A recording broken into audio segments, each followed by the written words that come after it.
En la Amazonía. EDES, la Escuela de Negocios de la UTPL, te invita a ser parte de los que vamos por el camino innovador.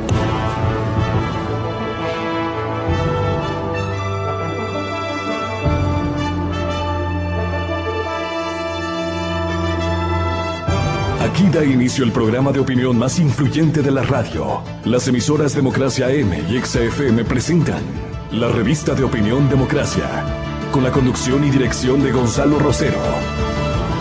No puede haber diálogo sin libertad de expresión. No puede haber diálogo sin libertad de expresión. Ella es el alma de un pueblo. Sin amilanarse. Sin amilanarse. Este Ecuador amazónico, desde siempre y hasta siempre. ¡Viva la patria! Combatiremos la corrupción. La de ahora y la de ayer. Y la que podría venir. La de adentro y la de afuera. La revista de opinión Democracia. Los temas realmente relevantes, analizados con la visión crítica del periodismo libre. Da inicio la revista de opinión Democracia, el programa en el que usted cree. Comenzamos. Gonzalo Rosero, credibilidad incuestionable.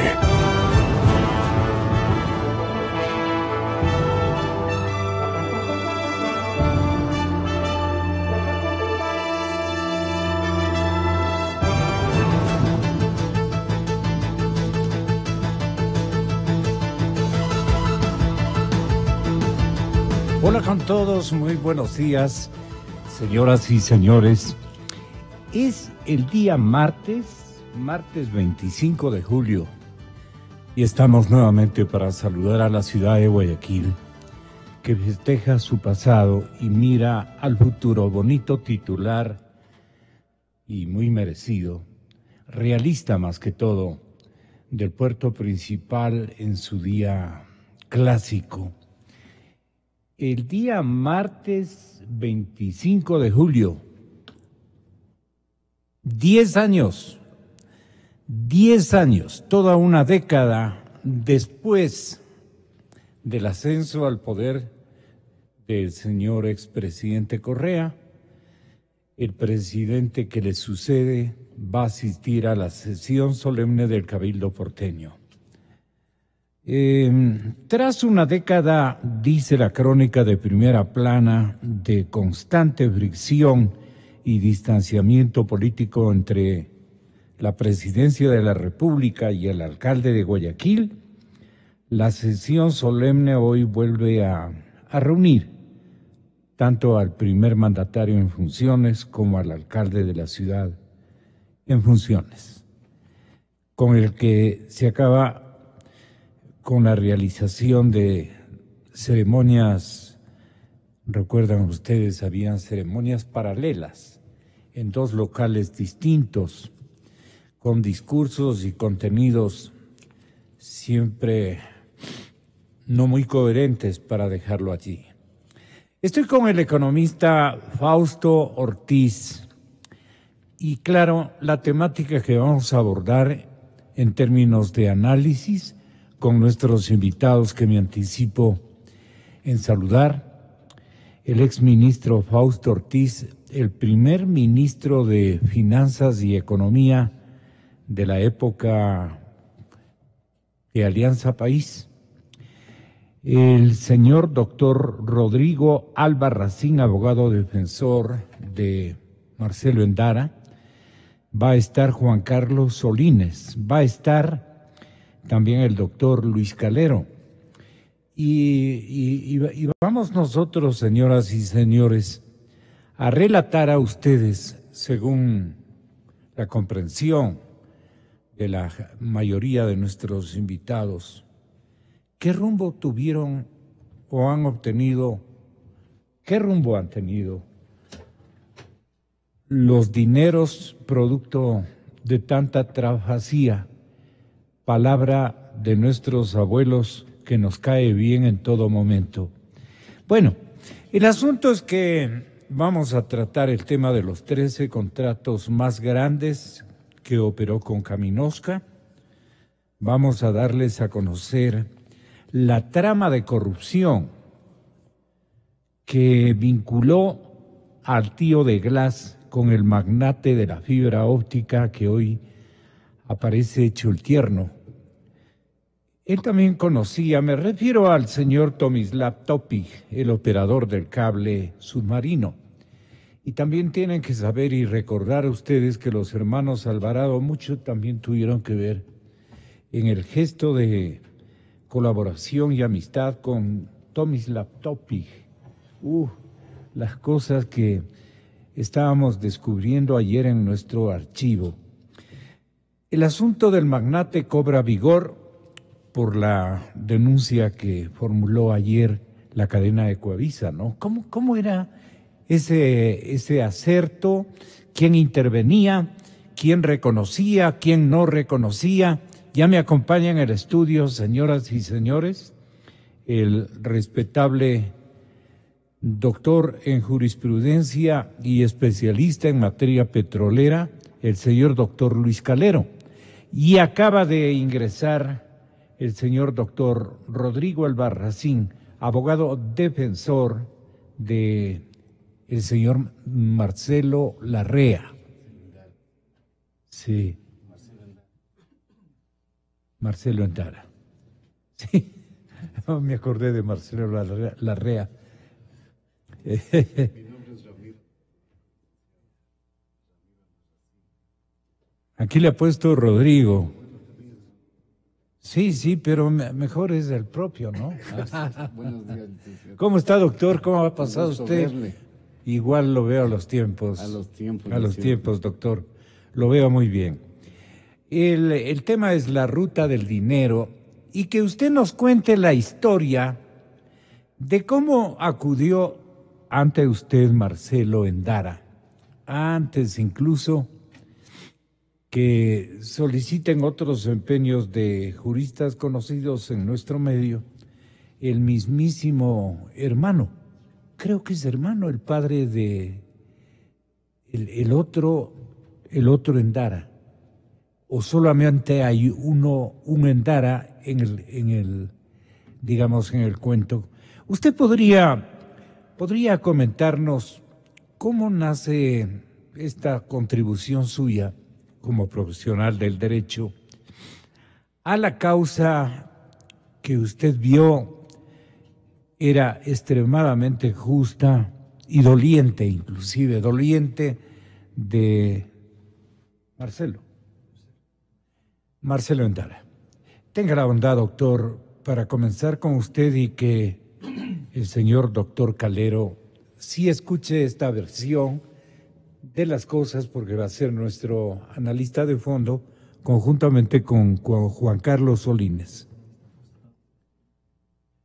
Estamos en Guayaquil este momento también para la atención del exministro Fausto Ortiz, pero con la venia de mis invitados, privilegio su asistencia para efectos de conocer cómo se vincula en orden profesional y de contenidos, llamémosle así, y cómo conoce usted la historia, cuál es la que hay que relatarla con mayor firmeza, conociendo cómo le conocimos a usted como un abogado muy responsable y honorable. Tenga la bondad, doctor Albarracín, buenos días. Señor licenciado Rosero, buenos días y un gusto estar en esta prestigiosa emisora y con tan distinguido corte en estudio. Señor Rosero, yo he venido de la Fiscalía prestando mis servicios, estuve como fiscal. Anteriormente, usted tal vez recuerde, trabajé yo en el Seguro Social por un gran tiempo. Luego salí a la vida profesional, entré a la Fiscalía General del Estado, trabajé unos 8 años y claro, me enteré de las cuestiones penales. He venido defendiendo casos como el de Fibeca, muy extraordinario, en donde hubo un fiscal que lo que trataba es abanderarse de defensor de los derechos humanos y condenó nuevamente a un grupo de policías del GIR con una doble sentencia. Y esto es algo interesante, señor Rosero, para que el público sepa. En el caso Fibeca se anuló una sentencia y se le declaró fraudulenta las sentencias que hubieron en contra de los ciudadanos policías. Entonces yo me he puesto a pensar y he dicho, aquí ¿por qué no se hacen pues unas auditorías de los contratos millonarios que se realizaron? Y también se declaran fraudulentas muchas de las auditorías, si se quisiera llegar a la verdad. Entonces ese fue el camino que mis clientes, en el caso FIBECA, que felizmente salí con éxito, recomendaron mi presencia para defenderle a Marcelo. Inicialmente, señor Rosero. Paralelamente, Marcelo era un amigo personal. Paralelamente, con Marcelo nos conocimos en alguna ocasión, incluso porque uno de mis hijos tiene alguna... Doctor Solines, bienvenido. Alguna relación de parentesco por ahí. Entonces, señor Rosero, llego a la defensa de Marcelo Endara. Y lo primero que pude observar es que Marcelo no quería hablar, que estaba presionado por el sobrino político. El exministro. El exministro Marcelo, como es Alercey Mosquera. Le decía, cuidado con hablar, cuidado con hablar. Y se mantuvo casi 60 días. Amenazado. Amenazado de que no hable, porque si él hablaba, también iba a hablar Alercey Mosquera y iba a decir todas las verdades que conocía Marcelo Endara. Pero yo como abogado entendí que Marcelo tenía sus limitaciones de conocimiento sobre esta trama de corrupción y le pedí que hable. Y a base de eso hemos venido haciendo la defensa, tratando de cooperar con la Fiscalía y que en algo se sepa la verdad. ¿Qué historia le comentó Marcelo? Bueno, la gran verdad, como vengo diciendo y vengo defendiendo, es que aquí los ciudadanos que se beneficiaron de este dinero no han tenido escrúpulos, señor Rosero. Para ellos no existe lo más mínimo el respeto a sus familiares. Y está demostrado porque la Fiscalía vinculó al padre del ingeniero Mosquera. Y en las investigaciones que hemos realizado, el padre del ingeniero Mosquera es una persona tan modesta como es Marcelo Endara, mi defendido. Y eso se va a demostrar. Entonces, esta danza del dinero no respeta familiaridad, no respeta que el padre esté involucrado en el problema. Y además, como puede darse cuenta la ciudadanía, utiliza a su padre y se sigue callando. No quiere decir la verdad. Porque de las investigaciones que se realizan, y que la prensa inclusive ha jugado un papel importantísimo, hay movimientos con empresas creadas que no solamente representan el $1.000.000. Hay muchos ingresos. Por ejemplo, de la empresa True Energy. Esta empresa no solamente recibe directamente dinero de Perse, de la empresa Perse, sino también recibe dinero de otras empresas que desconocemos, pero que tienen jugosos ingresos de más de $400.000. Pero lo que yo quería decirle esta mañana, señor Rosero, es que en el 2008 se depositan dineros en Andorra. Y si Marcelo Endara hubiese sabido que tenía $1.000.000 en Andorra, le aseguro que hacíamos el viaje y nos íbamos a sacar ese $1.000.000. Pero ¿qué quiero decirle, señor Rosero, hoy? Que a través de la asistencia internacional estamos conociendo que hay un saldito de dinero en los bancos de Andorra. Y vamos ¿A quién pertenece? A Marcelo Endara, a la cuenta de Marcelo Endara, porque él desconocía totalmente. Eso tiene que conocer la Fiscalía, el desconocimiento de este pobre ciudadano. Un ciudadano que no le digo pobre por despreciar, sino por la actitud que tuvieron contra él. Y cómo él asimiló.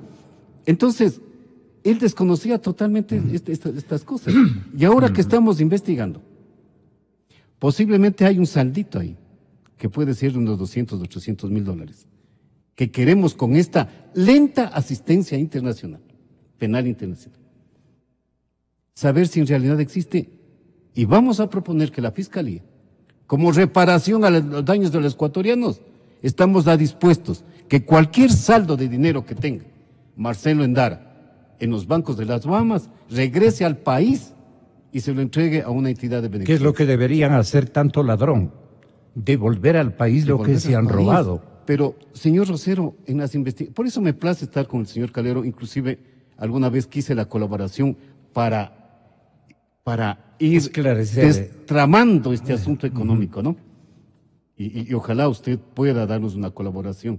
Claro, Marcelo no tiene dinero para pagar, como debería pagar un profesional del derecho, peor a una asistencia contable. Pero, señor Calero, si usted nos ayuda, sería interesante ir destramando todo este asunto. Ahora, aquí hay una serie de empresas, como ya conoce la prensa, cantidad de empresas. Marcelo nunca sabía, ni siquiera Marcelo sabe manejar la computadora. Y le digo, si es que le mandamos, le decimos, prende la computadora, a lo mejor no le prende. Pide gasolina. Porque esta verdad es la que se presenta en esta situación. Entonces, no solamente es el perjudicado en forma general el pueblo ecuatoriano, sino hay personas perjudicadas por su inocencia y que han sido involucrados en este problema. Vamos a ver. ¿Por qué llega Marcelo a esos niveles de ingenuidad del doctor Albarracín? Qué interesante, señor Rosero, su pregunta muy oportuna. En el año 2008, Marcelo Endara estaba en una situación económica bastante difícil, como nos ha pasado a todos los ecuatorianos. Así es. Entonces aparece la familia Estrella, el ministro. El triunfador. No solamente de un ministerio pobre, sino de un ministerio que maneja muchos recursos. Claro. Ah, Marcelo, estás preocupado por situación económica. Y aparece la señora, la anterior esposa del ingeniero Mosquera, y le dice, no te preocupes, a ver, ¿qué hay que poner en la refrigeradora? Vamos al supermercado, lo llenamos la refrigeradora.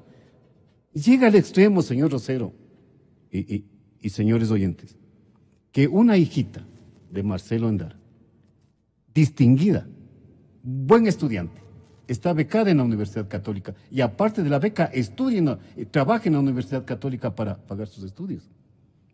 Quería irse a Galápagos por fin de año en su colegio. Y llega el mecenas, la estrella de la familia, y le dice, yo pago ese viaje de tu hija a Galápagos. Y así le mantienen. Pero Marcelito, firme este documento. Voy a hacer una empresa en el año 2008 con $200,000 que tengo y te voy a pagar el 20% para que tú me ayudes a formar la empresa. Como entenderás, yo soy ministro, no puedo formar una empresa, tengo problemas, tú préstame el nombre. Ya ese rato el firmo. ¿Con qué condición? Con la condición de que cuando deje de ser ministro, iba a pasar la empresa a nombre del ingeniero Mosquera. Eso no sucedió. No ha sido para solamente formar la empresa, sino para abrir las cuentas corrientes en Bahamas. Señor Rosero, ¿sabe quién le presenta en Bahamas al modesto Marcelo Endara para que abra la cuenta? Nada menos que el director financiero de Odebrecht, el señor Fernández. Él es el que le da datos para que Marcelo abra la cuenta. Y es más, señor Rosero, mire lo que tengo aquí. La firma de Marcelo, la indubitada. Y mire lo que tengo aquí. Una firma dubitada en Bahamas. Esta no es la firma de Marcelo. Se llegó a falsificar las firmas, pero como usted entenderá, son delitos cometidos en Bahamas. Y la asistencia penal internacional no nos puede ayudar en una verificación de la firma. Mire la firma. A simple vista, ¿cómo es la firma que se presenta para las transferencias, para los depósitos? Es esta firma. Esta es la que está en la pantalla del banco y con esta se verifica y se hacen las transferencias. Y aquí está la firma real de Marcelo. Pero la asistencia penal internacional, entiendo que no nos va a poder ayudar, sin embargo que lo hemos pedido y ojalá se haga. Esa es una de las verdades que existen. A Marcelo Lo que Odebrecht quería es ayudarle, entre comillas, a rescatar, digamos, a registrar una cuenta corriente donde ellos iban a realizarle los depósitos las coimas, los premios que le otorgaban al entonces ministro, que no sé qué tenía el hombre, porque le hacía reír a Correa. En cada lugar donde se encontraba con el ministro, o el uno era más ingenuo que el otro, pero el presidente celebraba ese encuentro.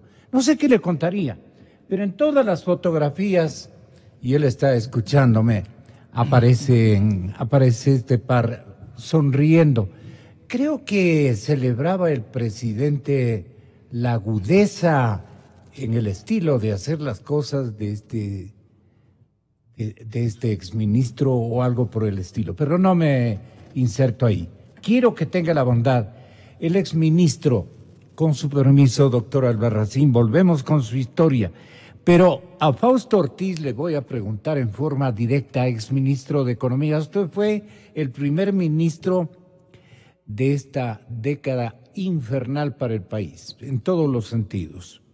Y entonces, usted debe haber conocido algunos cuadros que o ya vinieron corruptos o corrompidos, o se corrompieron en el camino de gestión de ellos, ¿no? Entonces, Fausto nos dirá, si es tan amable, exministro, ¿cómo cree usted que se descubrieron estas prácticas dolosas, si ya estaban en vigencia estas offshore, estos paraísos fiscales? Usted ya conocía cuando inauguraron, digamos, el régimen de el presidente Correa.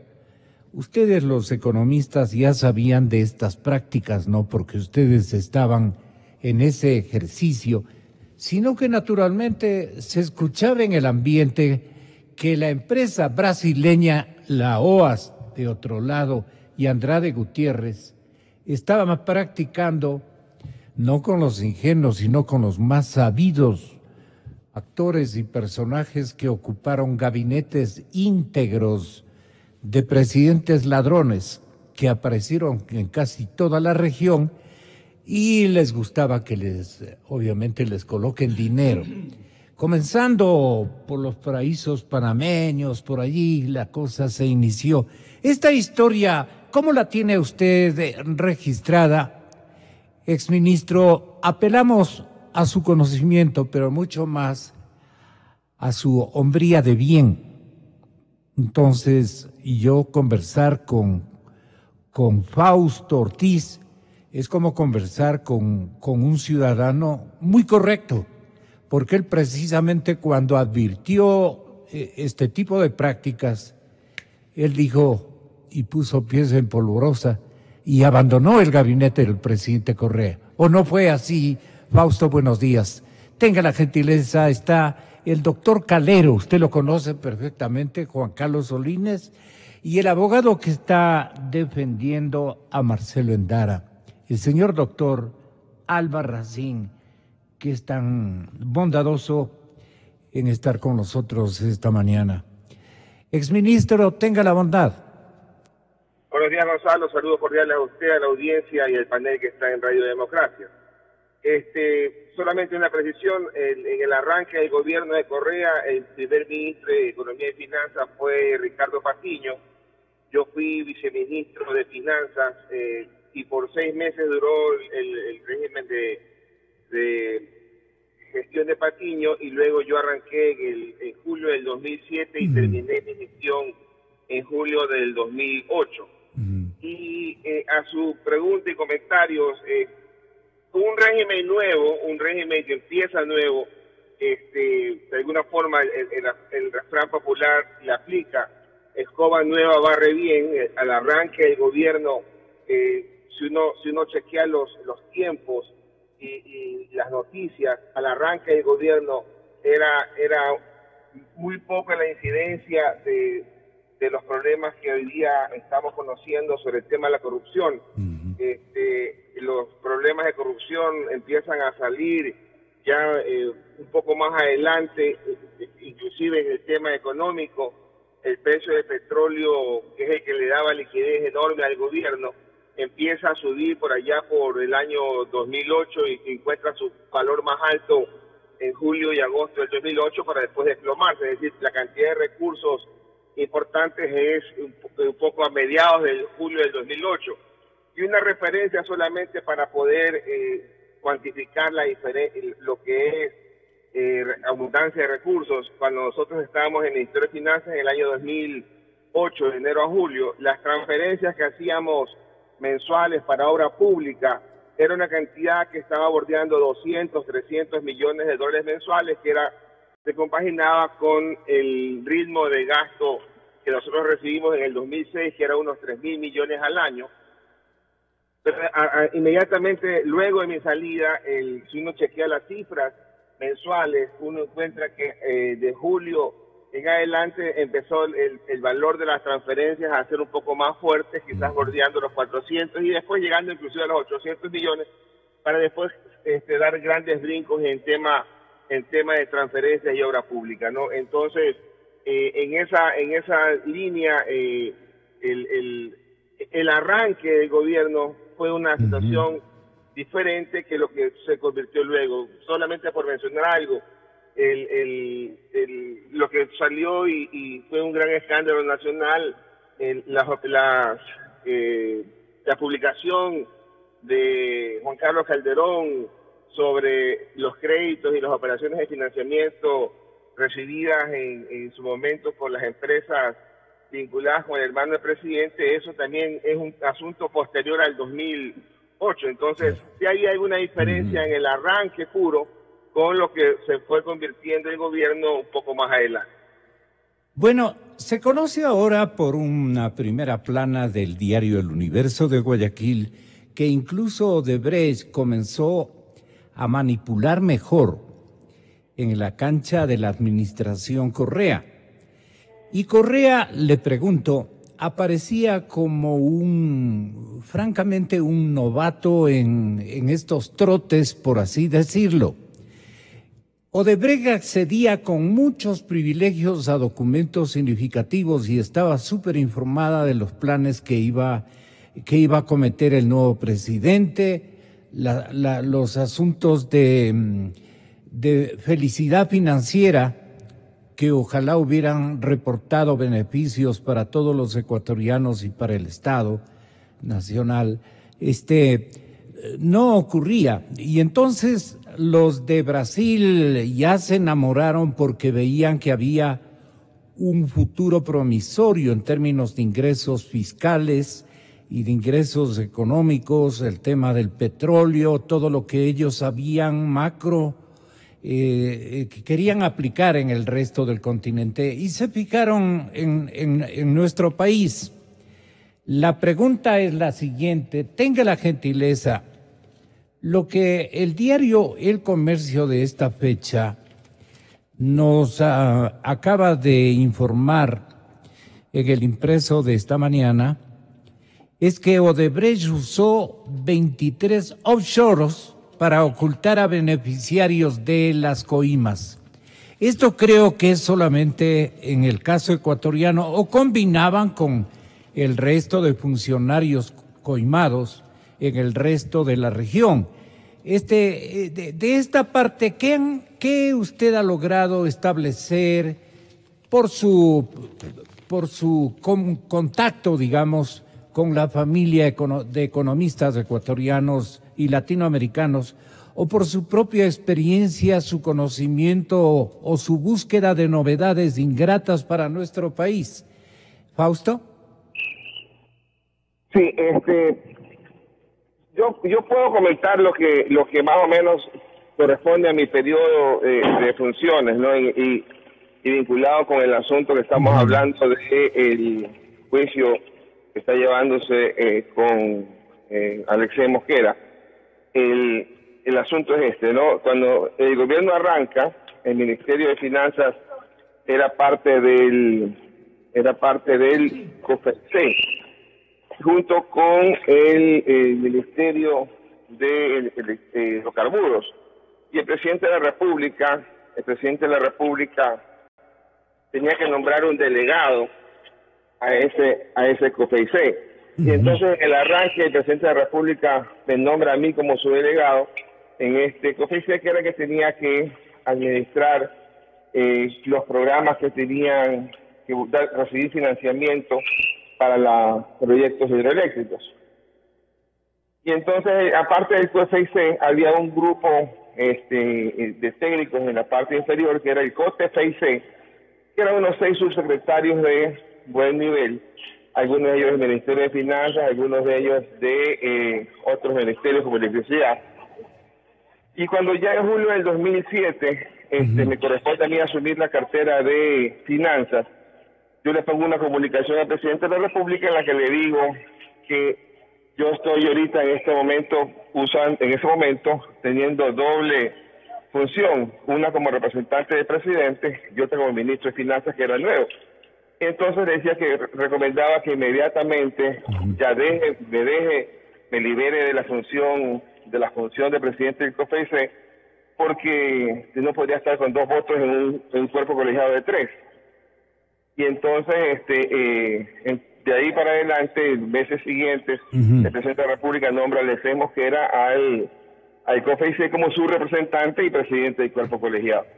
Y entonces eso es lo que yo podría comentarle en este momento. ¿Ya a usted no le gustó esa designación? ¿Tenía dudas sobre Alexei o no lo conocía para nada? Ninguna duda sobre Alexei, ningún comentario negativo sobre Alexei. Era bastante lógica la designación, toda vez que él era el ministro de un ministerio recientemente creado, que era de electricidad, y como tal, si tenía que ver el FEIC, el Fondo de Estabilización para proyectos hidroeléctricos, hacía bastante sentido que vaya él. La parte interesante es que durante el periodo que yo estuve de presidente del FEIC, y después con un voto y presidiendo, y después el otro con 2 votos y presidiendo también, nunca hubo acercamiento para nada en mi gestión de algún tipo de comentario de algún cliente, de algún proveedor, contratista público que vaya a intentar solicitar algún tipo de favor o prebenda. Y entonces las fechas son importantes. Yo escucho al abogado doctor Endara que dice en 2008, entonces ahí sería bueno saber la fecha, ¿no? Para un poco ir cuadrando más la historia completa, ¿no? Solamente por la fecha, doctor Albarracín, ¿usted recuerda exactamente la temporalidad en que ocurrió esto? Sí, esto fue aproximadamente en el mes de marzo del 2008. Del 2008. Marzo del 2008, dice, como usted le escucha, economista. Claro, es que seguramente por esa fecha es la fecha en que entra a discutirse en el FEIC el asunto del financiamiento de los proyectos, la aprobación de lo que es el Toachi Pilatón. Y entonces, importante es entender que había la comisión técnica que revisaba los temas, había luego la comisión que evaluaba y aprobaba, ¿no? En algunos casos yo tengo por ahí algunos, más que recuerdos, he revisado documentación, que algunos proyectos se aprobaban, otros proyectos se negaban, ¿no? Entonces, es importante para el entendimiento posterior de la ciudadanía, saber que lo que está pasando, lo que pasó en ese momento fue simplemente una acción aparente de Alexei en un cumplimiento de una tarea encomendada, ¿no? Entonces, pero bastante claro es para mí que una tarea encomendada única en forma de Alexei, porque es lo que está saliendo en la prensa, ¿no? Usted va a escucharle la apreciación tanto del doctor Calero, va a escuchar también la apreciación de Juan Carlos Solines, distinguidos abogados muy conocidos en nuestro medio y que merecen toda nuestra confiabilidad ciudadana y de comunicadores. Pero, doctor Calero y Juan Carlos, la pregunta es, justo en presencia del exministro de Economía y Finanzas, el primero de la administración Correa, del paso por el poder de Alianza País, siempre esto hay que irle ubicando a la gente.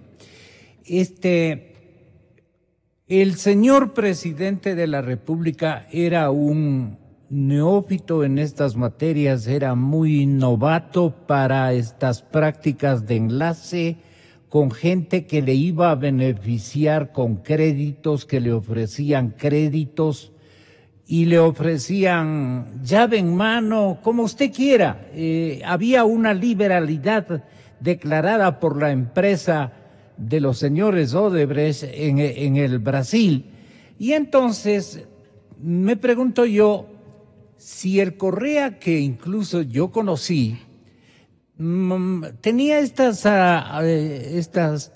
habilidades o conocimiento de que podía él impulsar una negociación o una contratación pública gigantesca de un calibre mayúsculo a lo que él había imaginado cuando era un analista de esta emisora y cuando era simple y llanamente un catedrático muy prestigioso de la Universidad San Francisco, un hombre bueno en determinado momento. ¿Quién le dañó a Correa? Es la interrogante.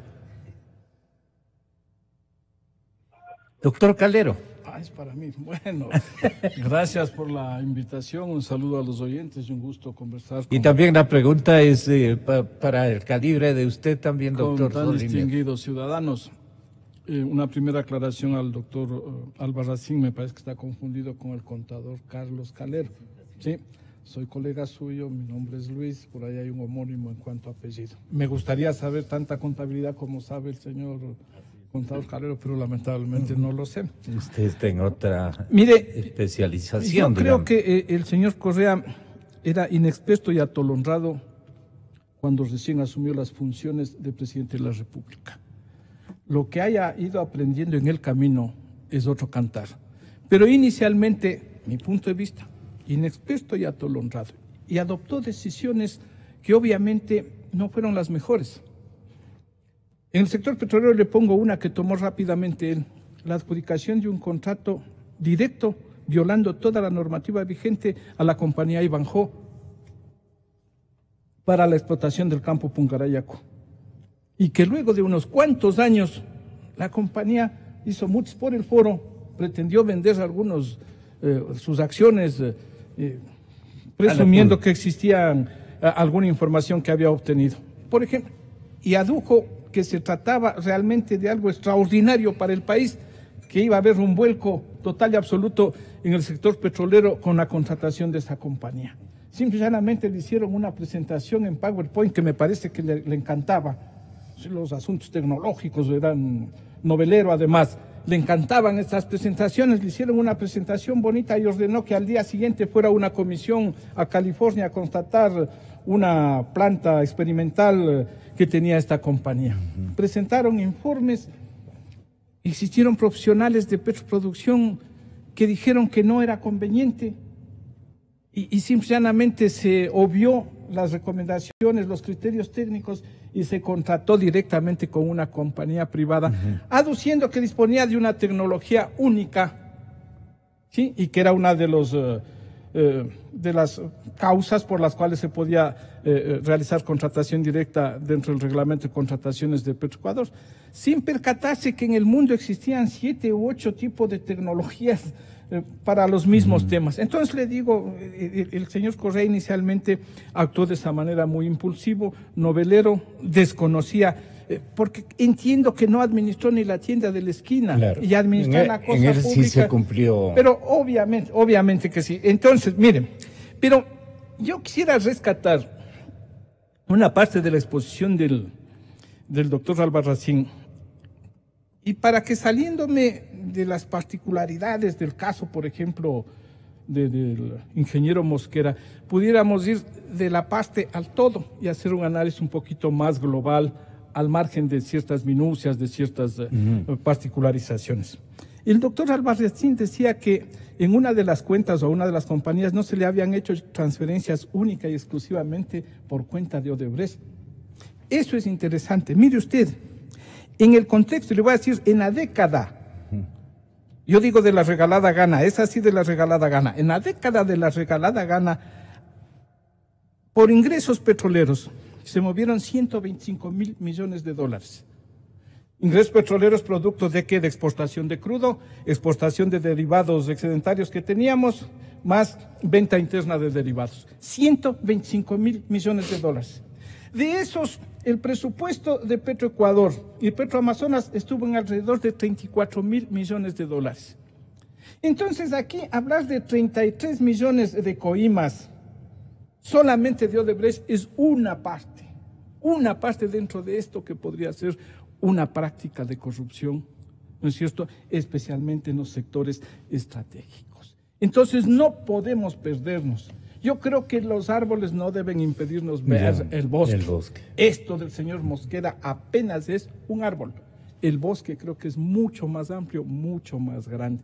Y creo que el análisis y los... Lamentablemente desconocido. Pero por supuesto. Y que podríamos caernos de espaldas los habitantes de este noble país que confió Así es. en un ciudadano presidente que parecía una maravilla, pues, ¿no? Y aquí habría que ir a interpelar y analizar la actuación de todos los entes de control. Lo hemos hecho siempre respecto, por ejemplo, de la Asamblea Nacional, lo hemos hecho respecto de la Contraloría, lo hemos hecho respecto de la Fiscalía y lo hemos hecho respecto desde el propio Poder Ejecutivo, que creó un ambiente las propicio otras para... entidades como superintendencias que permitieron tanto desorden, ¿no?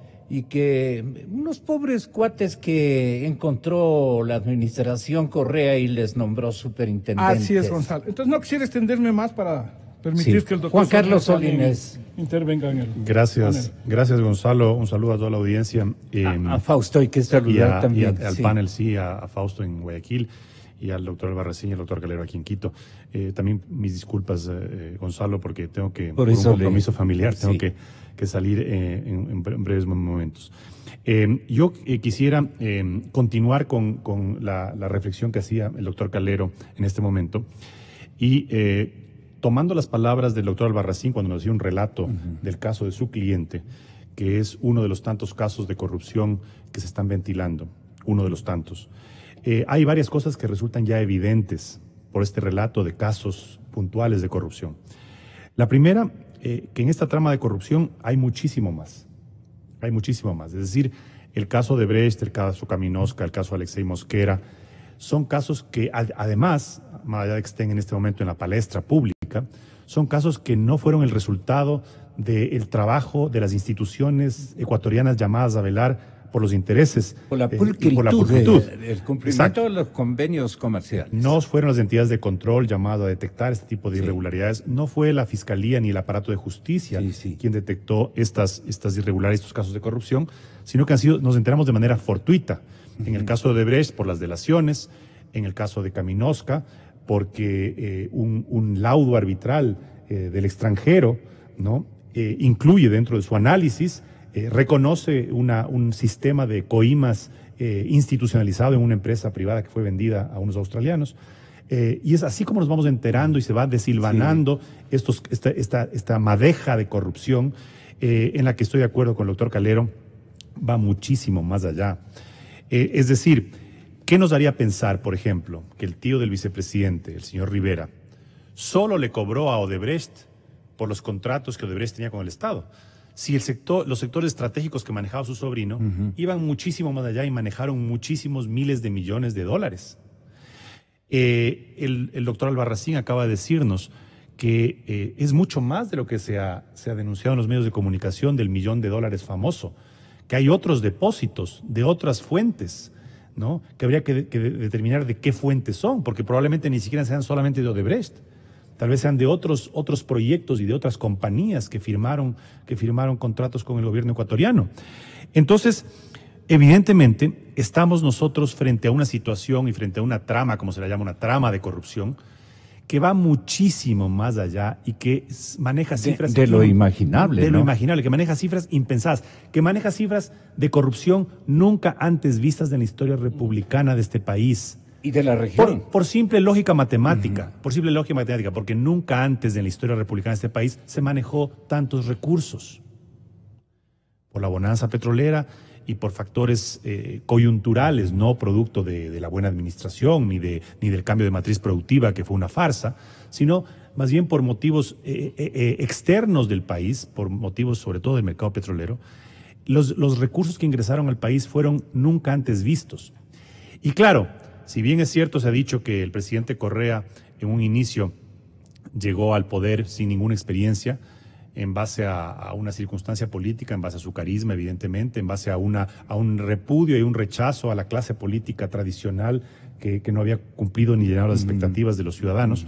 Pero más allá de cómo llegó Correa al poder, la verdad es que llegó un académico inexperto que no había administrado prácticamente nada en su vida y que, claro, al verse inundado de este dinero, optó trágicamente para el Ecuador. Por este populismo salvaje, populismo disfrazado de academicismo y de ideología, pero que detrás no tenía nada más que un afán de gasto y de ganar popularidad y de asegurar elecciones, que ha sido, pues, digamos, decorado por esta corrupción campante que generó al interior de su gobierno ya no casos aislados de corrupción, ya no funcionarios corruptos, sino generó mafias internas que se repartieron espacios de poder para poder lucrar con los negocios del Estado. Y eso es lo que en el fondo, más allá de la actitud sensata y de la voluntad de diálogo que está demostrando el presidente Moreno, y que creo que los ecuatorianos debemos aplaudir porque debemos iniciar un proceso de reconciliación nacional, porque la corrupción es una lacra, pero el resquebrajamiento institucional y social que generó el correísmo es tan o más grave como la corrupción.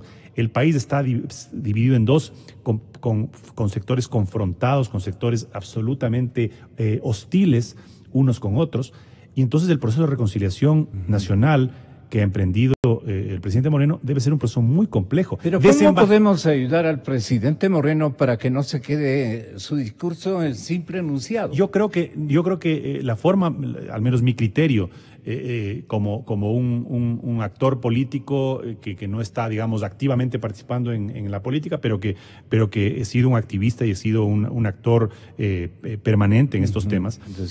Mi opinión es que primero deberíamos darle el beneficio de la duda. Yo escucho todo el tiempo, opiniones de desconfianza, de decir que esto es... no solo de exigencia, porque eso yo creo que siempre debemos exigir a un gobierno. Una actitud más bien de desconfianza, de decir que esto es un tongo, que esto es un sainete, que ha nombrado a los mismas gente de Correa, que continúa gente nefasta en los cargos, que ha nombrado embajadores y ha premiado a gente que ha sido nefasta y que es parte de esta red de corrupción. ¿O es parte de una estratagema importante del presidente? Yo creo que debe ser parte. Yo creo que desembarazarse del señor Correa, con su perfil, con su caudillismo, con todos estos círculos, muchos de ellos mafiosos. que le rodean. Desembarazarse de una mafia debe ser muy complicado, es complicado. Debe ser muy complicado. Y entonces, si es que efectivamente hay una voluntad patriótica por parte del presidente Lenín Moreno de generar un cambio, de llamar un diálogo, de generar una reconciliación nacional, de combatir a la corrupción, creo que hay que darle espacio para que él vaya haciendo sus gestiones políticas y vaya pues consolidándose en el poder. Aquí tenemos, ya vemos ahí unos llamados destemplados de los correístas acérrimos desde la Asamblea, ¿no? Casi llamando a boicotear al gobierno de Lenín Moreno, de su propio coideario. Entonces yo creo que sí, debemos aplaudir la sensatez, debemos aplaudir las señales que está dando Lenín Moreno, no de olvidarnos que esas señales de sensatez es lo normal. Hoy día aplaudimos y agradecemos la sensatez, pero eso debería ser la regla. Lo que pasa es que estuvimos sometidos a 10 años de insensatez, a 10 años de atropello, a 10 años de abuso en todo sentido, abuso en temas de corrupción, abuso en temas de ejercicio del poder, abuso en temas de irrespeto a las otras funciones del Estado.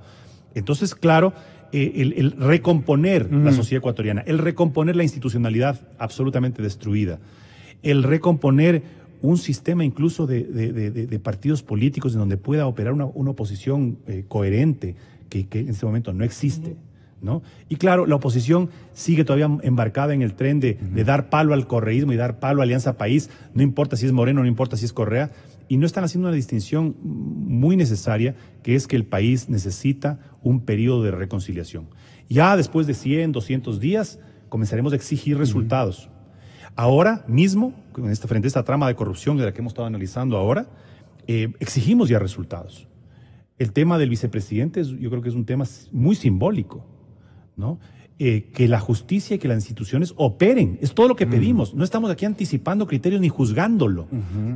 De acuerdo, un derecho constitucional y un derecho humano fundamental es presumir la inocencia de las personas hasta que no se demuestre lo contrario.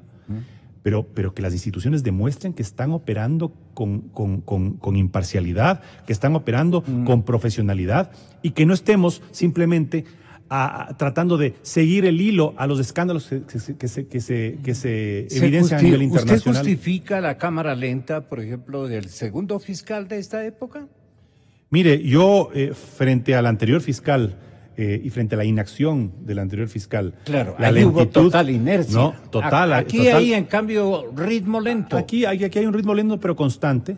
Ya. Entonces yo creo que también es parte del espacio que hay que darle a las nuevas autoridades para que desarrollen su función, para que reinstitucionalicen sus propias instituciones y para que comiencen a operar en contra de casos evidentes, pero sobre todo comiencen a investigar todo lo que no se sabe.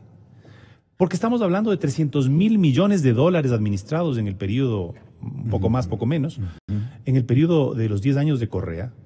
Y si vemos que solamente por el caso de Brecht han danzado los millones, si vemos que hay, digamos, por el caso de los Panama Papers, que también nos enteramos de todo este esquema y este engranaje de corrupción a través de las empresas en paraísos fiscales, entonces creo que ya deberíamos entrar a investigar todos los grandes contratos que aunque no hayan sido con Odebrecht, ¿no? El doctor Calero citaba algunos, por ejemplo, el de Ivanhoe, y en el área petrolera, en el área de los grandes proyectos, de los megaproyectos que se los llamaba, ¿no? No todos fueron construidos por Odebrecht.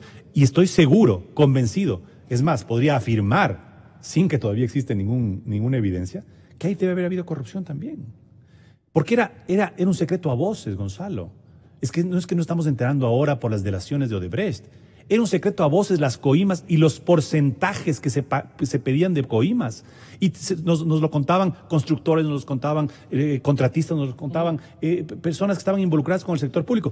Había otras personas que no se involucraban justamente porque decían, yo con el gobierno, aunque esté forrado de dinero, no hago un solo contrato porque me repudia tener que entregar las coimas al nivel que se exigen. Y por eso es que se formaron estas mafias. Y estas mafias hay que identificarlas, los errores de buena fe. Hay que identificar esas mafias, ver quién se enriqueció y ojalá hacer que devuelvan el dinero. Hasta en el más pequeño pueblo, en el más pequeño cantón, en la jurisdicción provincial más modesta económicamente o productivamente de nuestro país, hay se han cuajado nuevos ricos.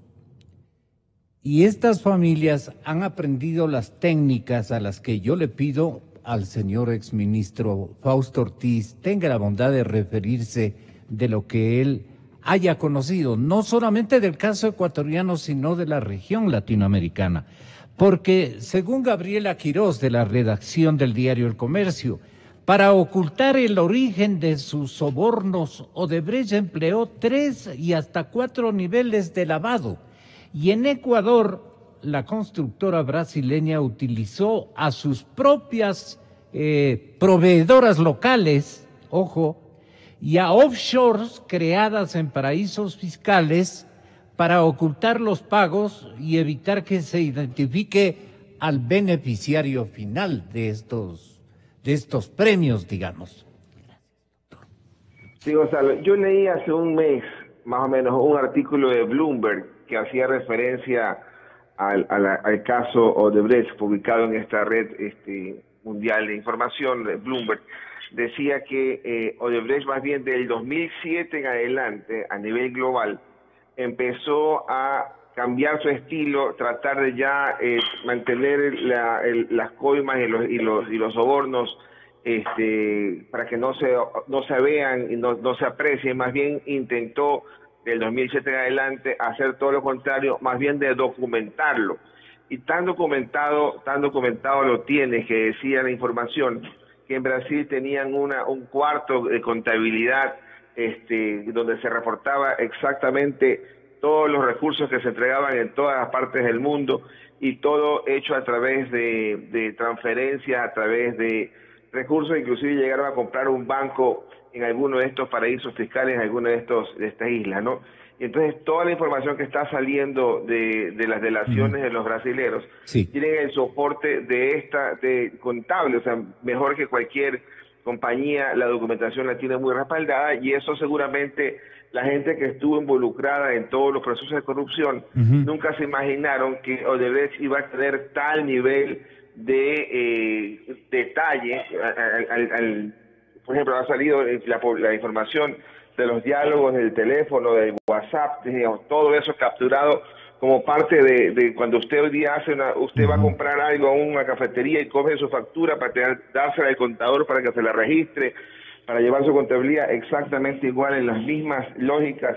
Todo aquello que tiene relacionado con un proceso fue debidamente respaldado, y decía la nota de prensa de Bloomberg que todo lo tienen documentado, inclusive audios, videos, es decir, ya cambiaron la lógica completamente del 2007 en adelante, y le coincide al gobierno de Correa en esta década última tener o ser parte del cambio de estrategia de Odebrecht a nivel global en esta cambio de estilo, ¿no? Y eso seguramente, como dicen los invitados, va a complicarles la vida hacia adelante, porque todo aquello está debidamente documentado, de acuerdo a lo que dice la información de prensa. Ahora, doctor Calero, ¿qué resume usted de la metodología que utilizó y perfeccionó, digamos, la empresa brasileña? ¿A qué conclusión ha llegado?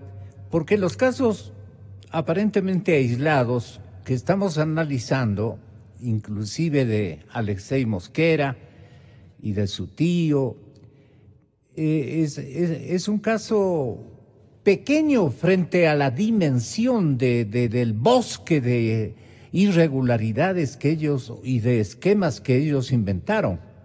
Entonces, la invención no se ha dado ni siquiera en la Rusia del señor Khrushchev, cuando la Unión Soviética era tirante en estas cosas de comercio exterior, especialmente frente al resto de potencias, una de ellas la Unión Americana. En ninguna parte del mundo se ha visto tanta no iba a decir probidad, pero tanto éxito estratégico que han logrado con un diseño digamos, de sistema, de modelo que amparaba toda forma. ¿Cómo es que caen en América Latina los grandes robos de los gobiernos latinoamericanos? ¿En qué se excede la compañía brasileña o se descontrola o abusa, digamos, de la ingenuidad? Porque incluso los actores que hacían gobierno, aparentemente en el Perú, por ejemplo, no hay ningún ingenuo. Allí hay puro vivo de los exmandatarios. Pero en otras latitudes, ¿por qué, por ejemplo, el presidente de Bolivia no cayó con Odebrecht? Bueno, todavía no se sabe, no podríamos decir y poner las manos al fuego por nadie. Claro. Por nadie. ¿Cómo es culpar? No. Mire, Gonzalo, yo creo que, y coincido con lo que manifestó hace un momento el doctor Solines, de no haber sido por el esquema de delaciones en el Brasil, de no haber sido por el esquema de investigación de los Estados Unidos, del Departamento de Justicia, me parece, en los Estados Unidos, y las delaciones en el Brasil, simple y llanamente no estábamos comentando el tema Odebrecht aquí. Y mire usted que, de igual manera, en forma coincidente, cuando nos enteramos de la FIFA, de los escándalos y de la corrupción en la FIFA, fue a raíz de una investigación realizada por los Estados Unidos, por el gobierno de Estados Unidos. Y también nos pareció algo, pero fuera de toda imaginación, el esquema de sobornos y de corrupción de la FIFA. Ahora se publicita este esquema de Odebrecht, que debe ser uno más de tantos que existan y que practiquen aquí mismo. Y que estén en plena vigencia. Gonzalo, aquí mismo entiendo que practicó más de un esquema. Uno fue vía offshores, y el otro a través de proveedores locales, ¿sí?, que inclusive dicen hacían entregas en efectivo. El señor Rivera creo que ha recibido unos tantos millones en efectivo. Y para recibir en efectivo no se necesitan las offshore. Entonces existen y se aplican distintos esquemas. Aquí ha habido una Equitranza, Multiquir, Constructora Tramo y Diaselec, vinculadas con 3 presos. Ya, cuando llegamos a esos detalles, a veces nos perdemos. Es una parte de un esquema general, que se utilizaba empresas de fachada, se utilizaba empresas offshore, se utilizaba proveedores locales, etc. Es decir, varios mecanismos, varios sistemas, otros son entregas en efectivo, y de pronto irán apareciendo otros métodos de lo que se denomina el crimen organizado, porque se organizan, ¿no es cierto?, para el cometimiento de estos delitos. O sea, que no nos extrañe que a alguien le pusieron en una caja fuerte, en los bancos existen cajas de seguridad, sí, claro, y que se hagan ahí depósitos y que simplemente le entreguen la llave de uno de esos casilleros al beneficiario. O sea, que no nos extrañe eso, que a alguien le hayan entregado documentos al portador, documentos financieros, bonos de tal país, bonos soberanos. Es decir, pueden existir tantas formas, tantas maneras, pero el problema no es ese. Y por esa razón es que hemos criticado, y en lo personal he criticado, esto de pretender solucionar la corrupción en el Ecuador atendiendo al tema de los paraísos fiscales para los empleados públicos. Caramba, está queriendo solucionar un efecto, ¿no es cierto?, de la corrupción o un mecanismo, y no las causas verdaderas de la corrupción. Cuando no existe la valentía y la decencia de reconocer los errores que se han cometido, para que conociéndolos y desnudándolos, tratar de buscar los mecanismos de corrección, entonces buscamos estos atajos para echar la culpa a otros y no asumir las responsabilidades. Entonces hay que comenzar por definir, por descifrar aquí cuáles mismo fueron las causas para tanto esquema de corrupción. Ayer, cuando me dijeron algo del tema que me sorprendió, porque yo no manejo estos temas anticorrupción, de offshore, ni cosas por el estilo, pero de todas maneras entré por internet a empaparme de algo. Y uno de los aspectos que se discuten y se han estado discutiendo desde hace algún tiempo es, por ejemplo, el hecho de que si la corrupción es o no inherente a la naturaleza humana. Mire usted, y en función de eso se lanzan varias teorías, y en función de las teorías se van estableciendo mecanismos para tratar de encontrar soluciones a un flagelo que es de carácter universal, que no es exclusivo del Ecuador, y tampoco vamos a decir que ha sido exclusivo en esta década. Entonces el problema es complejo, tiene elementos sociológicos, tiene elementos psicológicos, es decir, hay una serie de variables y que deben llevarnos a hacer análisis serios como sociedad, como gobierno, como estructura institucional, para encontrar las mejores soluciones y prevenir, por un lado, que en adelante pudieran cometerse actos de corrupción. No digo que pueda llegarse a encontrar soluciones para eliminar la corrupción, pero sí para disminuir considerablemente. Y lo fundamental, que lleguen a descubrirse los delitos que se hubieran cometido, los actos de corrupción, y que se encuentren a los responsables y se sancionen independientemente de la persona que fuera. La lectura que nos ha ofrecido el esquema de divulgación o de ataque del expresidente Correa, de ataque quiero decir de acusación, es como que él ha sido víctima de lo que ha venido ocurriendo en el país. Y me han hecho contemplar otra realidad distinta, que es imposible probarla, obviamente. El señor expresidente de la República aparecería como, para incluso la investigación que ha realizado la Unión Americana, como el número 1, digamos, en todas estas trafacías y en estos modelos de usurpar todo el dinero de la gente ecuatoriana. Que los otros eran más bien comisionistas o algo por el estilo, incluido el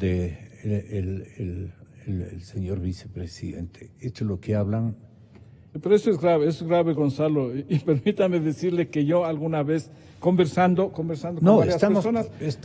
Sí, yo decía que consideraba que el señor Correa puede tener un montón de defectos, decía en lo personal, pero no le veía en la función de ratero ni de un pícaro robándose, digo, amén de sus excesos y cosas por decir. Pero alguien me decía, no seas ingenuo.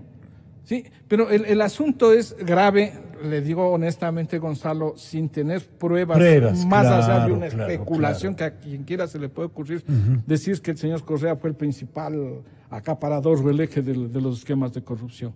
Yo no pensaría, mientras no tenga algunos elementos sólidos para pensar eso. ¿Por qué el señor presidente de la República, doctor Albarracín, llega un momento en que prácticamente da su camisa, da su cuerpo, aboga por la honorabilidad de Alexei Mosquera y le justifica? ¿Usted recuerda esa macrojustificación que elaboró y que lo tenemos en archivo? Resulta que es un depósito, Alexei Mosquera, cuando ya no era ministro, 2 años después de terminado el contrato de Toachi Pilatón, y que demuestra que el gobierno ha actuado siempre en función del bien común, porque expulsó a esa empresa del país y le quitó el contrato de Toachi Pilatón. Entonces no es coima, no es soborno, porque Alexei Mosquera ya no era funcionario público.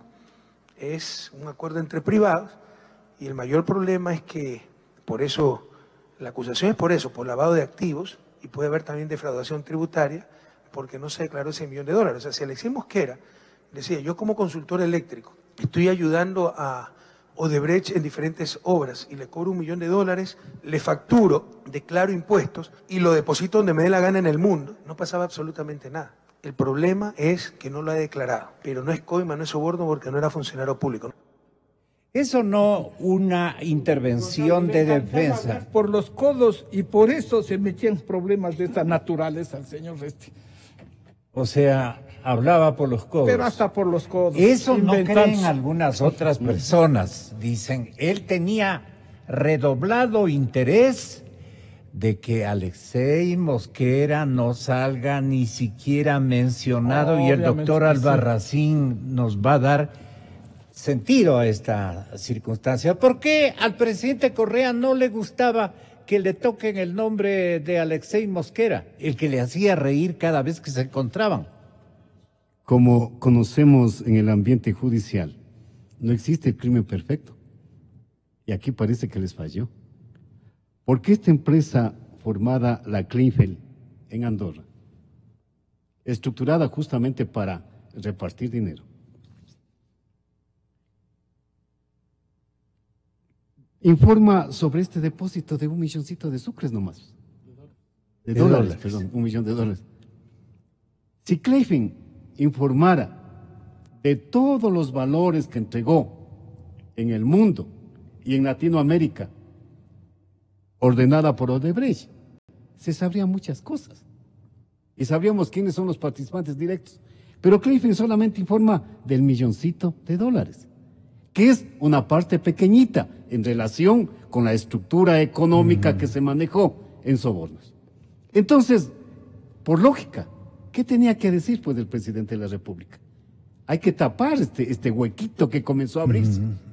Y trató de taparle este huequito que comenzó a abrirse. ¿Y? Pero no contaba con que una persona que iba a callarse y que según ellos estaba obligado a callarse, no cayó.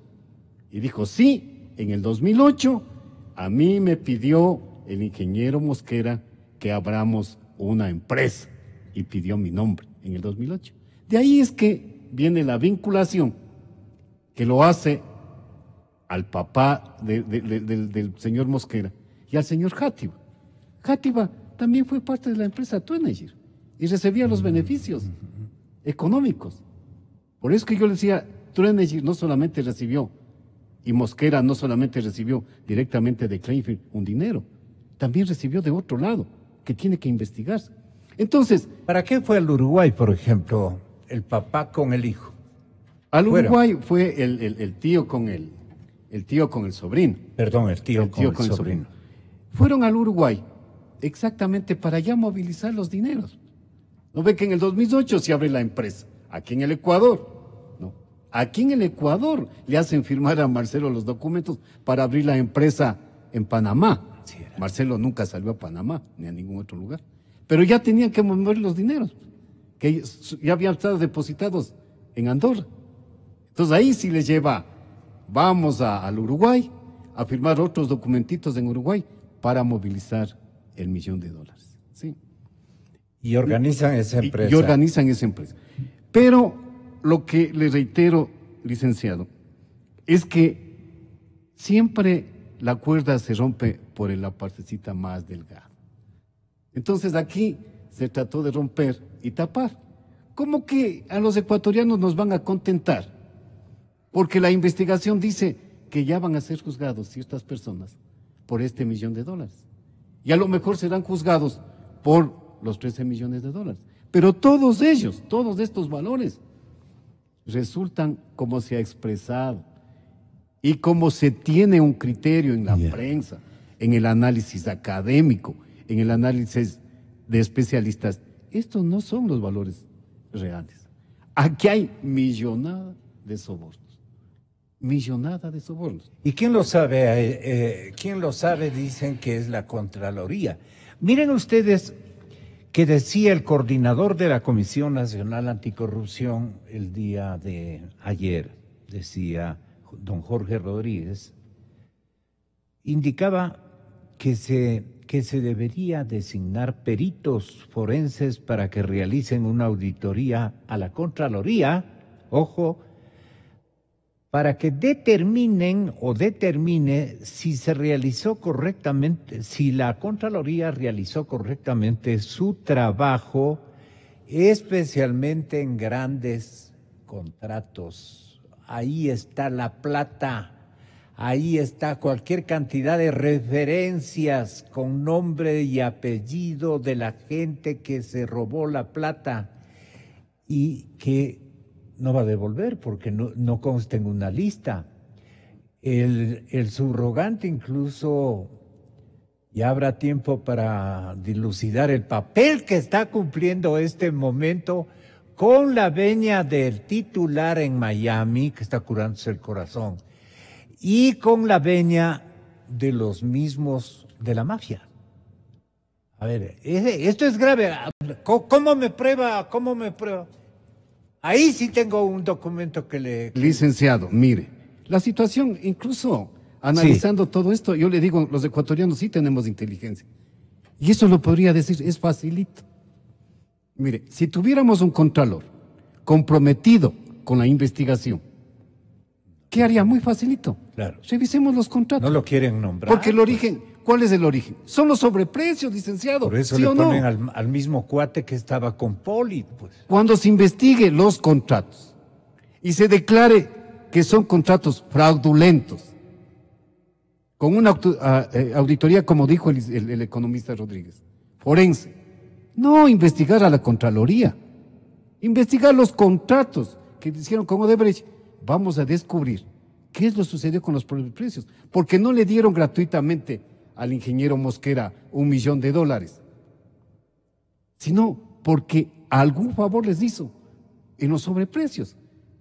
Y no es que el país ha estado excepto de esto, como vieron bastantes millones en el presupuesto nacional, indudablemente vinieron esas empresas y cogieron contratos más jugosos, inclusive contratos como algún contertulio lo dijo en su emisora, en este medio de comunicación, sin planificación.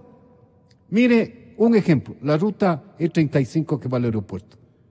Llega al redondel del Colibrí, se formó un problema para llegar a Tambillo. Es decir, todas esas planificaciones deben haber tenido un sentido. Todos esos contratos debieron haber tenido un sentido. Todos esos contratos debieron haber tenido un sobreprecio. Entonces, ir al resultado y no a la fuente del problema, también creo que es un error que tiene que rectificarse si es que quiere realmente buscarse en dónde están los peces gordos, licenciado. Los peritos forenses que alude el señor economista Rodríguez, ¿qué tipo de misiones podrían cumplir ustedes que son abogados. Tenga la gentileza. Designar una comisión de auditores forenses que establezcan responsabilidades de la Contraloría, fundamentalmente en las auditorías que hicieron a los contratos, a los megacontratos. Porque si es que le dejamos que sea solamente la Contraloría la que determine qué es lo que hicieron bien o lo que hicieron mal, pues no hay cómo. Necesitamos una fuerza externa que realmente descubra internamente qué pasó con aquellas auditorías que se hicieron de manera mala. Necesitamos otro tipo de auditoría internacional también de tipo mecánica, que nos diga, por ejemplo, que vayan a la refinería de Esmeraldas y que digan los contratos fueron bien hechos, las cantidades son buenas, las calidades buenas, qué está funcionando, qué no está funcionando. Yo le prometo que solamente con una entidad internacional seguida por veedores nacionales podríamos determinar cuál es el verdadero sobreprecio en ese monstruo de 2.500 millones de dólares. En definitiva, hay cómo hacer cosas adicionales. O sea, no solamente quedarnos en escuchar lo que dice el fiscal, lógicamente siguiendo procedimientos normales, y esos ofrecimientos de lo que dice el presidente de la República, en donde dice que dejen que sea la justicia la que intervenga. Su último comentario, exministro Fausto Ortiz, y de nuevo muchísimas gracias por su colaboración. Lo que quiera decirnos, después de escuchar estos testimonios y esta forma de pensar que, obligados por las circunstancias, con talento y buena fe, mis invitados tratan de darle una explicación a esta tragedia con los recursos nacionales que se ha convertido en el episodio más oscuro de la historia ecuatoriana. Tenga la bondad, exministro. Sí, gracias, Gonzalo. Lo que me corresponde a mí en la parte técnica, el presupuesto de Estado en los 10 años de gobierno de Correa, del 2007 al 2016, gastó 300.000 millones de dólares en números redondos. 300.000 millones de dólares. De los cuales 70.000 millones de dólares es sueldos. Sueldos, ¿no? Gasto Entonces corriente. estamos hablando gasto corriente, no, pero sueldos básicamente, ¿no? Yeah. Por ahí debe haber unos 30.000 o 20.000 millones de dólares en otros gastos corrientes, seguramente intereses y también otros. Solo sueldos, 70.000 millones en la década. Así es. Entonces, lo que es obra pública, lo que es gasto de capital e inversión, son aproximadamente unos 90.000 millones de dólares. Y entonces, es cierto que es una cantidad enorme de plata, quizás solamente para cuantificarlo, lo que este trimestre que viene, el gobierno va a gastar en obra pública serán 3.000 millones de dólares y eso duplica lo que era el año completo en el año 2005 y 2006. Es decir, hay una cantidad enorme de plata que el gobierno ha dispuesto y que ha podido gastar en funciones públicas, ¿no? Y entonces, los 300.000 millones de dólares es una buena parte obra pública, otra parte importante también lo que es gasto personal, y también por ahí hay una cantidad enorme de recursos, que son unos 40.000 o 50.000 millones de dólares en importación de derivados. Entonces, es difícil decir que sobre los 300.000 millones de dólares hay corrupción, que es y habría que aplicar un porcentaje a esos 300.000 millones. Pero yo sí creo que habría que aplicar un porcentaje sobre unos 100.000 o 150.000 millones, que es lo que tiene que ver con obra pública y gasto de capital. En el resto de cosas creo que sí hay un gasto enorme que el gobierno actual tendrá que ver cómo lo recorta, ¿no? Cómo recorta subsidios, cómo recorta ciertos gastos corrientes, cómo recorta intereses, y sobre todo en temas de gasto de capital e inversión, de qué manera hace procesos mucho mejor en base a la experiencia pasada, que la Contraloría entre y participe, en donde el espacio de la corrupción se minimice. Y una manera, lamentablemente, de minimizar el espacio de la corrupción es minimizar el gasto público en ese tipo de espacios, y donde hay mejores procesos, en donde participe el público y privado, donde haya más competencia, pueda dejar a un lado los procesos corruptos. El episodio o los episodios, la multiplicidad de episodios colusorios, debería ser la principal ocupación de un Congreso durante un cuatrenio y no avanzaría a evacuar todo lo que habría que investigar. Pero la gente la clase social media, la clase social popular, más bien les otorgó como premio complementario una mayoría impresionante en el Congreso de la República. De manera que esta entidad fiscalizadora, Ramiro, no tiene ninguna posibilidad, no va a tener ninguna posibilidad, salvo una crisis de dimensiones increíbles, porque ahí se están defendiendo prácticamente entre compañeros. Compañeros. Mire, licenciado, yo no estoy de acuerdo con lo manifestado por el economista Rodríguez. Auditoría sobre auditoría y después vamos a otra auditoría. No, señor. Aquí tiene que arreglarse las cosas por la raíz. No tenemos un contralor, hay que poner un contralor que responda a los intereses nacionales. No tenemos un fiscal que responda a los intereses del país, hay que relevarlo. Y ahí que estoy de acuerdo con alguna proposición de alguna parlamentaria que decía que vamos a una consulta popular si queremos cambiar. Porque dentro de nuestra última década vino un señor y dijo, aquí nos vamos contra los partidos políticos, y logró conseguir su objetivo y llegar al presidente de la República. Después viene otro ciudadano y dice, aquí nos vamos contra la corrupción, y le tenemos también en el poder. Pero demos los pasos necesarios para cambiar el asunto de la corrupción. Tiene que romperse las raíces, señor Rosero, licenciado Rosero. Mire, en el Seguro Social había controles. No digo que no ha habido corrupción, pero no en esta dimensión. Había el control previo, el control concurrente y el control posterior en esa institución. Lo quitaron de las normas. La Fiscalía, la Contraloría ya no interviene ahí. Entonces hay estos casos, porque se deja el campo libre, indudablemente, para que actúe la persona como quiera, maneje los dineros como quiera, y más aún, cuando hay abundancia de dinero, pues aumenta la corrupción.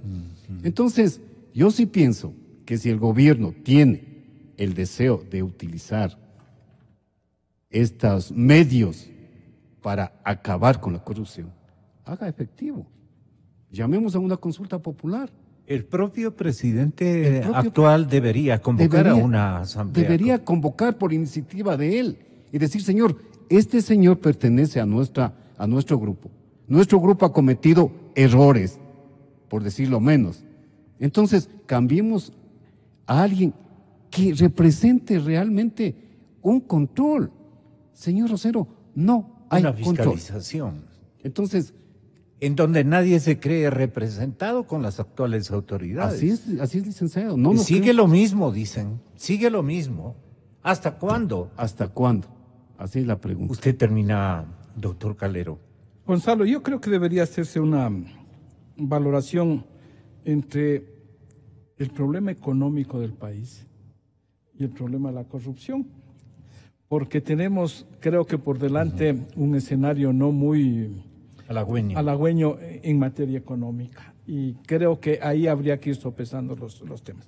Más sí me parece que, sin descartar obviamente las valiosas ideas que existen. Doctor Calero, solo le hago notar lo siguiente: la gente que tiene sentido común dice, solamente con el 50% que este gobierno lograra rescatar de las manos, y no precisamente que tienen en la casa, ni tienen en los tumbados, ni tienen en las alacenas secretas del hogar, lo tienen sin saber siquiera quién les dio poniendo, en cuentas especiales, en offshores, en paraísos fiscales, en conocimiento pleno de lo que tienen. Y es más, están diciendo, doctor Calero, y no es un invento ni especulación fuera de quicio, fuera de tono.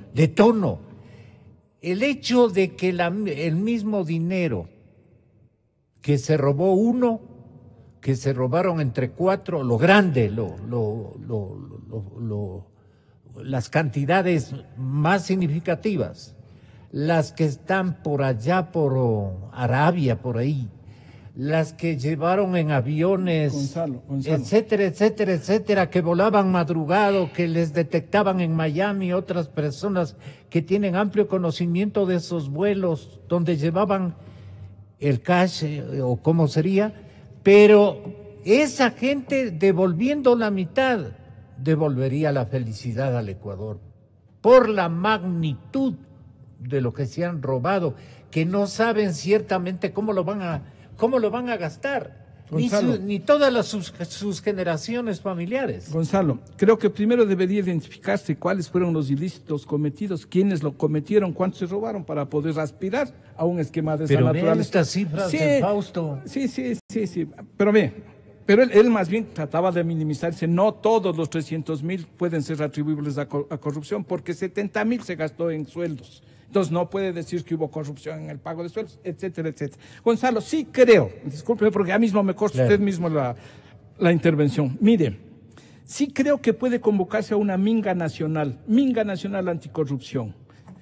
El gobierno debería comenzar por obligar al cumplimiento de la ley de transparencia y acceso a la información pública, y que de manera muy clara, no refundida, porque les refunden y uno tiene que hacer unos esfuerzos y tiene que saber de tecnología informática para ubicar un contrato, porque le tienen inclusive cifrado y uno tiene que adivinar para encontrar un contrato, que claramente se creó una página web en cada institución donde se cuelguen todos los contratos, punto número 1, ¿sí? Con los anexos, porque se cuelgan contratos sin los anexos, cuando hay contratos, con los anexos los contratos, punto número 1, para que la ciudadanía en una especie de acción pública pueda analizar los contratos y establecer los sobreprecios, por ejemplo, ¿sí? Contratos más todos los adendas y todo lo que fuere necesario. Punto número 1. Que las universidades, me acuerdo que había los institutos de investigación económica, etcétera, las universidades vinculadas con el pueblo. ¿Dónde están las universidades, carambas? Esas universidades deberían ahora ser parte de esta minga. Y finalmente, Gonzalo, en Democracia TV planteé hace algunas semanas una comparación, no le gusta al doctor Albarracín, pero creo que sería una fuente para poder determinar la actuación de la Contraloría. Una comparación entre los informes provisionales, preliminares, versus los informes finales. Porque sí creo que los equipos de auditoría, de auditores, y no vamos a decir que todos los auditores, todo el personal de la Contraloría es corrupta, pueden haber hecho hallazgos significativos. Y esos hallazgos luego son desvirtuados. ¿Y de qué manera fueron desvirtuados? Entonces, una comparación pero entre hay un batallón de auditores que quitarán pero bueno, de ahí. Entonces vamos con una minga nacional, anticorrupción, que sería una propuesta mía. Gracias, doctor. Doctor Albarracín, si algo le gustaría agregar. Bueno, agradecerle a usted por el espacio que nos ha dado para demostrar al pueblo ecuatoriano a través de su medio de comunicación que no solamente ha sido afectado Marcelo Endara en esta situación difícil, una persona modesta que con su nivel de educación de tercer año de secundaria y con sus 70 años de edad, indudablemente fue afectado por esta avalancha de dólares. Y mire, para concluirle, aquí tengo un documento en el que se demuestra cómo fue la presión del sobrino hacia el tío. Trabajaba para la empresa del señor Mosquera y le dio un carguito por más o menos un año y le pagaba el sueldo básico y las aportaciones tenía que hacerlo el mismo Marcelo. Y cuando le entrega la liquidación, porque tenía que pasar las formalidades, le entrega una liquidación de $6,000 y le dice: mira, Marcelo, te he dado estos $6,000, pero tienes que devolverme.